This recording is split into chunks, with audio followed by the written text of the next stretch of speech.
What data did we get from Treasury today?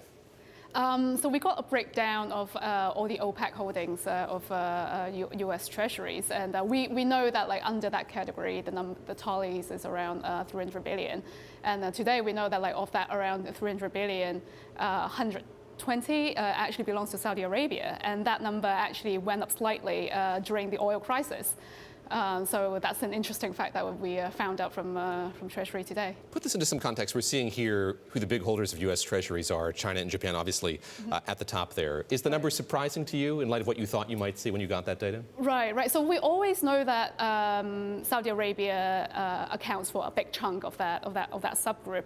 But I guess, you know, when compared to Saudi Arabia's actual foreign reserve, which is around 600 billion, the fact that they only have 120 billion is slightly surprising, but we also need to know that a lot of the central bank holdings are with the New York Fed, which they don't break it down. And we also know that central banks like China, like central banks of Gulf nations, they have the habit of putting their holdings in international financial centers like Belgium, London, Luxembourg.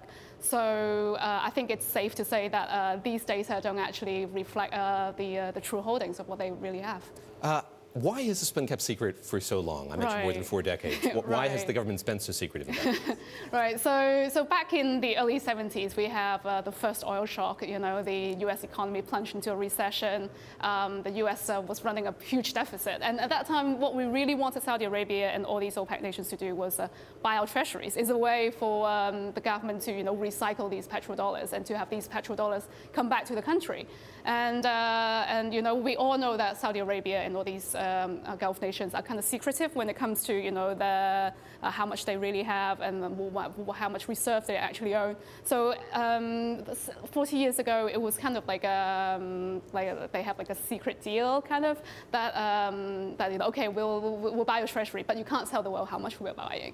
So, but 40 years later, they've finally disclosed how much they actually own. Just lastly, I want you to square something for me. A few weeks ago, there was a debate in Congress over whether or not U.S. citizens should be allowed to sue foreign governments, including Saudi Arabia. And as all of that was unfolding, Saudi officials said, if this were to happen, the Saudi government would sell $750 billion worth of U.S. assets, other assets as well. Square those two numbers for me. That's it's quite telling, right? Yeah. That, you know, they're claiming that we have 750 billion of U.S. treasuries and other assets in the U.S., while today we only see, you know, 100 billion as reported by Treasury anyway.